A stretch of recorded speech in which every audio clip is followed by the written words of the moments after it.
하나님 아버지께서 주시는 평안이 한국 교회 또 우리 사회 모든 사람에게 함께 하시기를 바랍니다.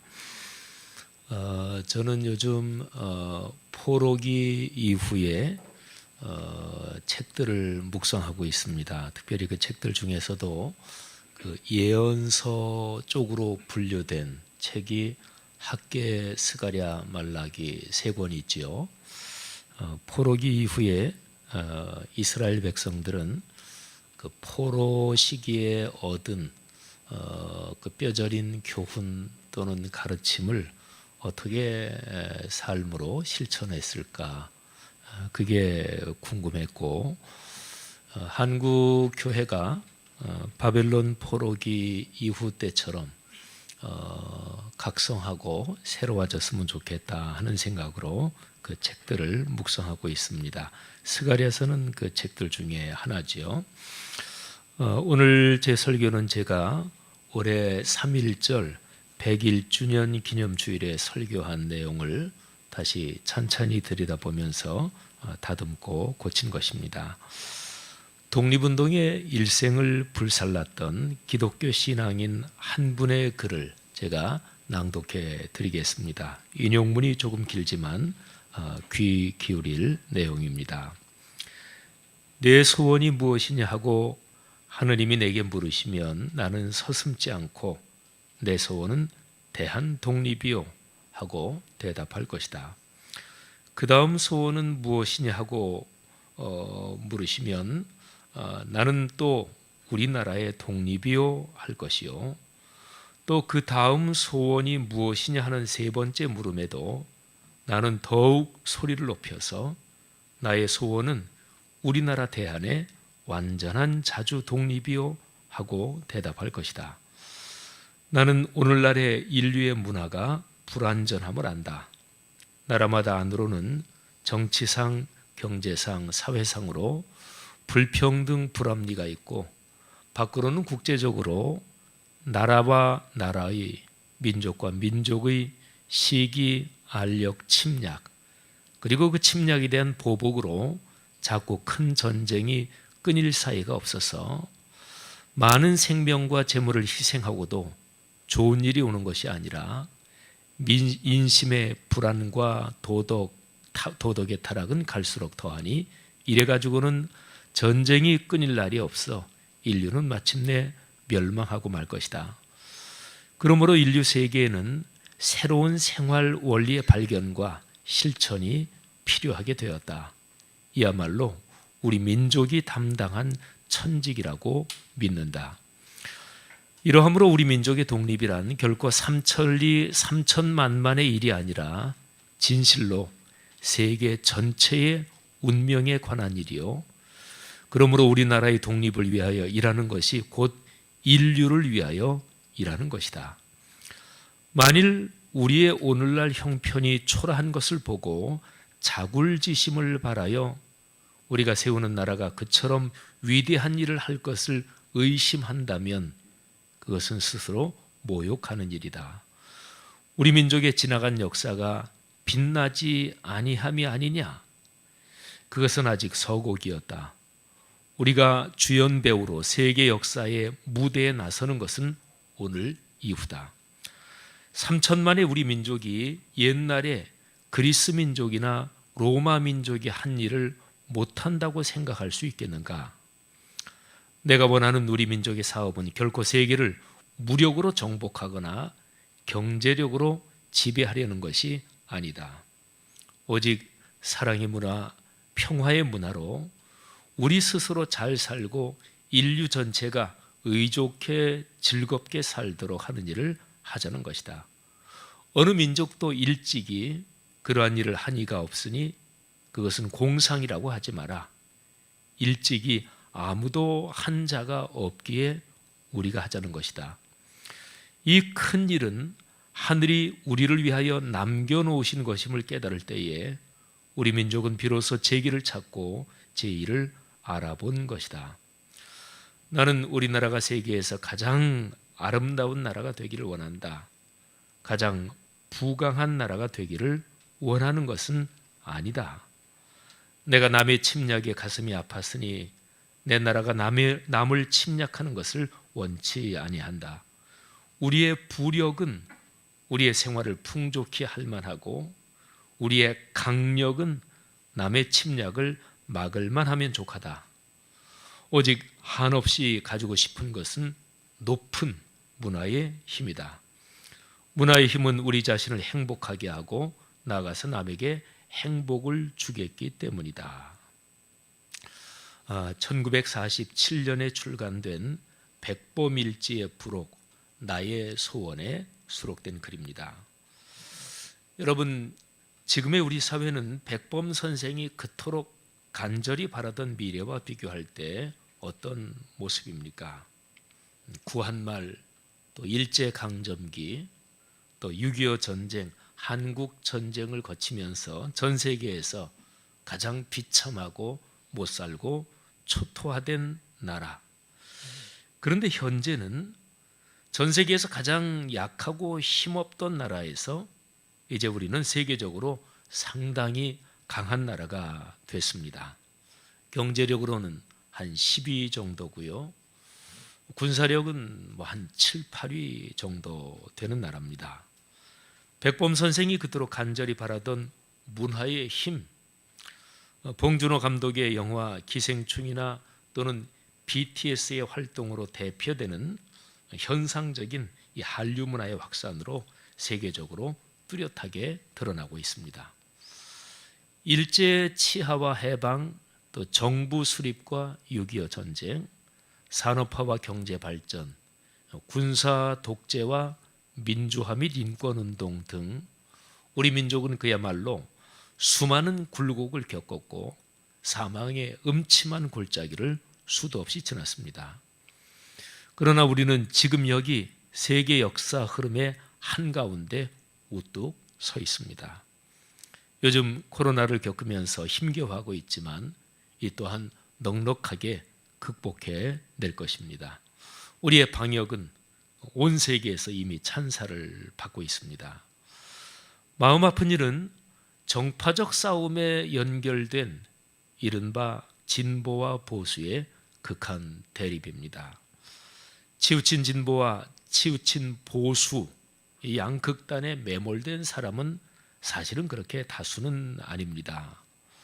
극자와 극우의 깊은 골이 어제 오늘의 일이 아닙니다만 온 국민이 마음과 힘을 모아 전염병을 극복하고 경제를 살려야 하는 상황에서도 이 사안을 정치나 이념의 도구로 악용하려는 사람들이 있으니 참 부끄러운 일입니다. 그런 선동에 휘둘리는 현상은 더 부끄러운 일입니다. 그리스도인이 이런데 무분별하게 개입되는 일은 참으로 한탄스러운 일입니다. 저는 구약 성경의 스가랴서에서 오늘의 우리 사회에 주시는 하나님의 뜻과 또 우리가 앞으로 일구어 나가야 할 나라에 관하여 묵상하려 합니다. 선지자 스가랴는 이스라엘 민족이 바벨론 포로지에서 돌아온 후에 예루살렘에서 활동했습니다.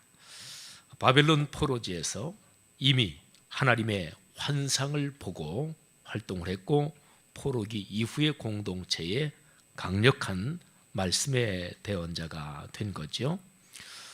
주전 538년에 유대인들은 바벨론에서 고국으로 돌아왔습니다. 1차 귀한 자들입니다. 돌아와서 얼마 지나지 않아서 이들은 곧 성전을 재건하기 시작했습니다. 그러나 이런저런 어려움 때문에 성전 재건은 중단되고 짓담한 건물은 방치됐습니다. 그렇게 10수년이 넘는 세월이 흐릅니다.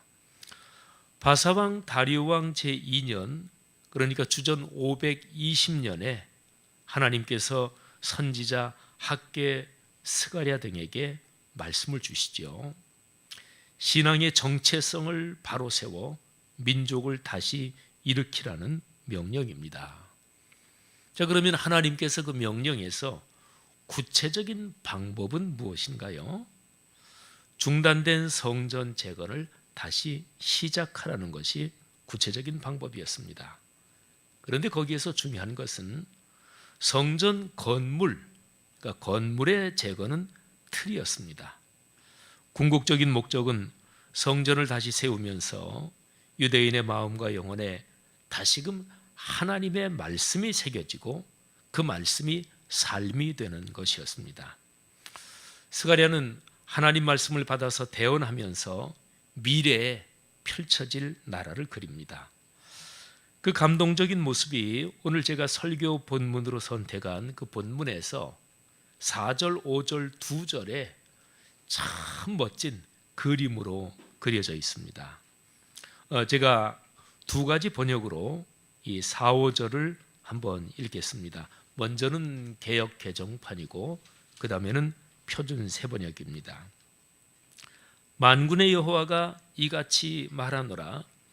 예루살렘 길거리에 늙은 남자들과 늙은 여자들이 다시 앉을 것이라.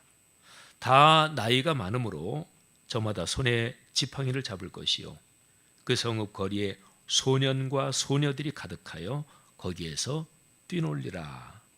자, 이제 표준 세번역입니다. 나 만군의 주가 말한다. 예루살렘 광장에는 다시 남녀 노인들이 한가로이 앉아서 쉴 것이며 사람마다 오래 살아 지팡이를 짚고 다닐 것이다. 어울려서 노는 소년 소녀들이 이 도성의 광장에 넘칠 것이다. 아멘. 저는 이 구절을 묵상하면서 어쩌면 이렇게 짧은 내용으로 이토록 멋지게 한 폭의 그림을 그릴 수 있을까 하는 감동을 받았습니다. 설명이 필요하지 않지요. 어떤 나라가 행복하고 풍요롭고 아름다운 나라일까요? 나이 드신 분들이 행복한 나라, 그리고 아이들이 재밌게 노는 나라, 여기에 더 무엇을 바라겠습니까? 이 간단한 표현에 함축되어 있는 것이 교육, 법조, 경제, 정치, 문화, 이 모든 사회 전반이 건강하다, 이게 사실은 다 함축되어 있지 않습니까? 그런데 이제 중요한 것이 있습니다. 이런 나라가 되기 위한 기초가 무엇이냐는 것입니다.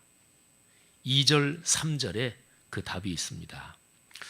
자, 2절을 제가 묵상하면서 이제 깨달은 것을 말씀드리는데 2절은 번역이 좀 까다로운 구절입니다. 그리고 3절은 제대로만 이해하고 깨달으면 큰 감동이 담긴 내용입니다. 제가 2절과 3절을 아까 4절, 5절처럼 두 가지 번역으로 함께 읽으면서 말씀드리겠습니다. 자, 먼저 2절입니다. 개역개정판 성경 번역에서 하나님의 질투라는 표현을 주목하십시오. 그리고 표준 세번역에서 이 표현을 어떻게 옮겼는지를 한번 보십시오. 만군의 여호와가 이같이 말하노라. 내가 시온을 위하여 크게 질투하며 그를 위하여 크게 분노함으로 질투하노라. 자, 표준 세번역입니다. 나 만군의 주가 말한다. 나는 시온을 열렬히 사랑한다. 누구라도 시온을 대적하면 용서하지 못할 만큼 나는 시온을 열렬히 사랑한다.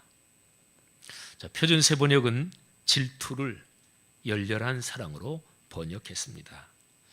질투는 사랑의 역설적 표현이지요.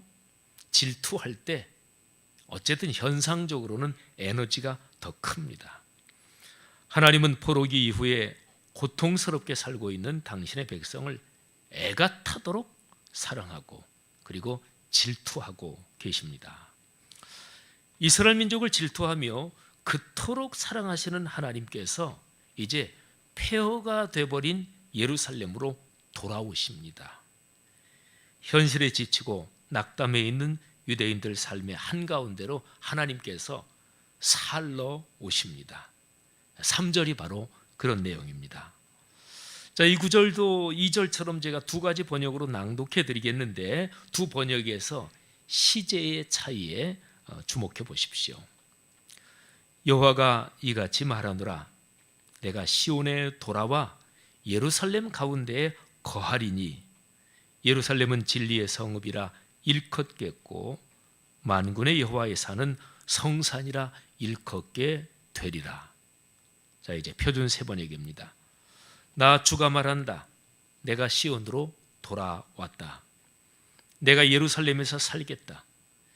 예루살렘은 성실한 도성이라고 불리고 나 만군의 주의 산은 거룩한 산이라고 불릴 것이다. 아멘. 개역 개정판의 미래 시제를 표준 세 번역은 하나님께서 이미 예루살렘에 돌아왔다고 옮겼습니다. 참 멋집니다. 하나님의 약속이 미래에 이루어질 일이지만 하나님의 말씀의 약속이니까 성취의 가능성은 추호도 의심하거나 걱정할 필요가 없는 것이지요. 실제로 이루어진 것이나 마찬가지입니다. 하나님은 이미 예루살렘으로 돌아오셨습니다. 여러분, 스가랴의 메시지에서 심장과도 같은 내용이 바로 이것입니다. 하나님이 계시느냐? 바로 이 문제지요. 하나님의 임재와 현존 말입니다. 이것이 관건입니다. 여기에 모든 것이 걸려 있습니다. 자, 그러면 이 문제를 붙잡고 한 가지 질문을 더 드려야 합니다.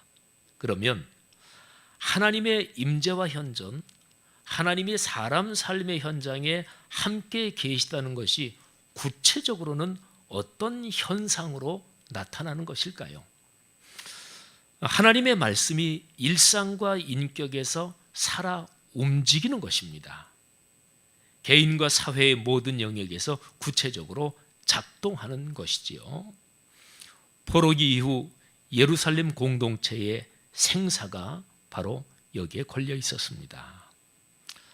그리스도인 여러분, 오늘의 우리 사회에 스가랴의 선포가 어떤 울림을 주나요?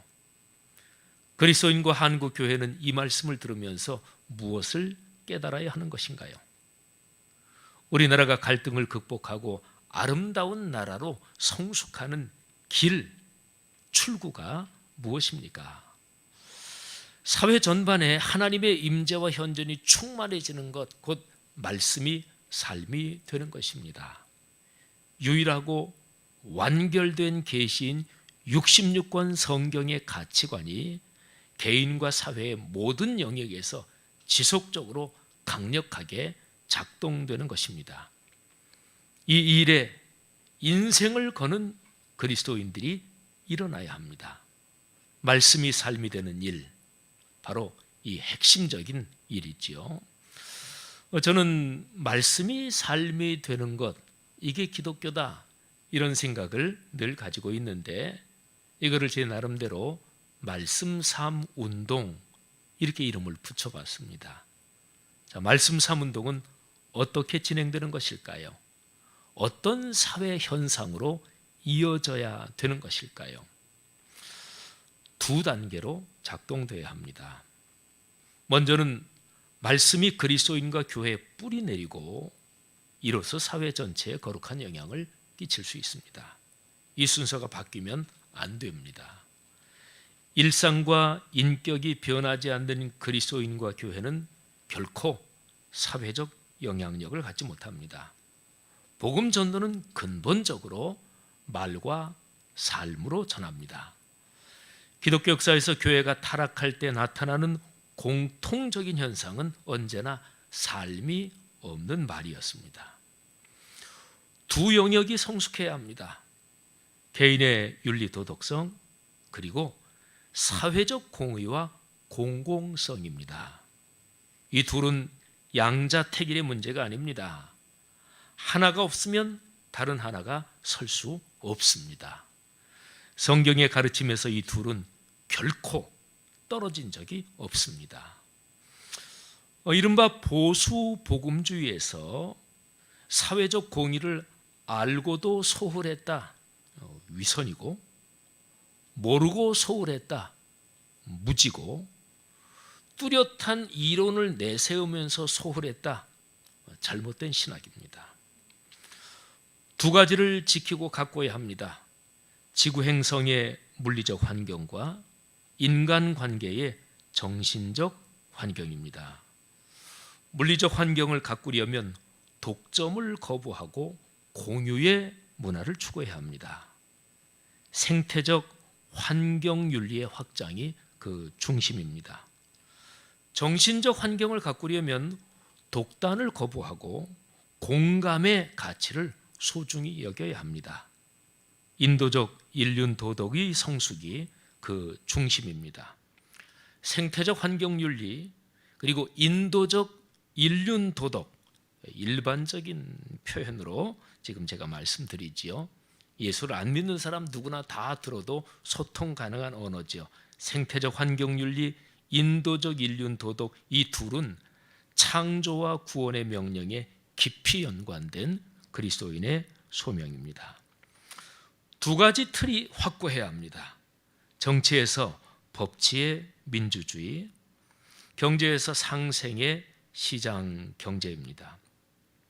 기독교의 가치관으로 볼 때 인류 역사에 존재했던 모든 정치 형태 중에서 오늘날의 세계에 법치의 민주주의 외에 다른 그 어떤 대안이 있겠습니까?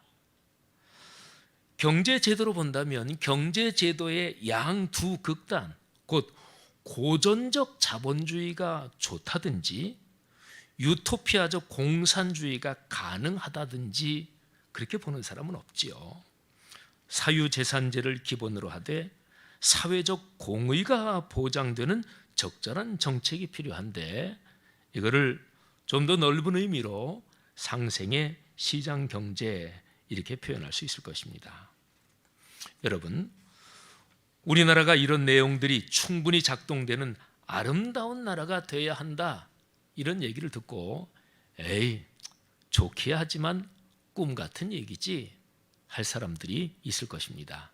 그런데 스가랴의 선포를 듣고 그렇게 반응하는 사람들이 있을 거라고 하나님은 미리 생각하셨습니다. 그래서 스가랴 선지자는 그런 사람들에게 이렇게 말했습니다. 스가랴서 8장 6절입니다. 만군의 여호와가 이같이 말하노라. 이 일이 그 날에 남은 백성의 눈에는 기이하려니와 내 눈에야 어찌 기이하겠느냐. 만군의 여호와의 말이니라. 아멘. 우리 사회가 현재의 갈등을 넘어서서 노인들과 아이들이 행복한 나라가 되는 것 공상 아니냐고요? 사람 눈에는 그렇게 보일지 모르지요. 그런데 하나님께는 그렇지 않습니다. 그러니까 스가랴는 이런 말을 하는 거죠. 하나님이 하신다. 하나님이 뜻을 정하셨다. 그렇습니다. 우리나라를 모든 부정적인 현상에서 회복시켜서 하나님의 거룩한 도구로 삼으시려고 하나님께서 뜻을 정하시면 이루어지지 못할 것이 없습니다. 그리스도인 여러분, 거룩한 말씀의 자리로 돌아가서 하나님의 임재와 현존을 체험합시다. 그래서 한국 교회와 우리 사회를 다시 살게 합시다. 이 일에 헌신하는 모든 사람에게 하나님의 복이 넉넉할 것을 믿습니다. 기도하겠습니다.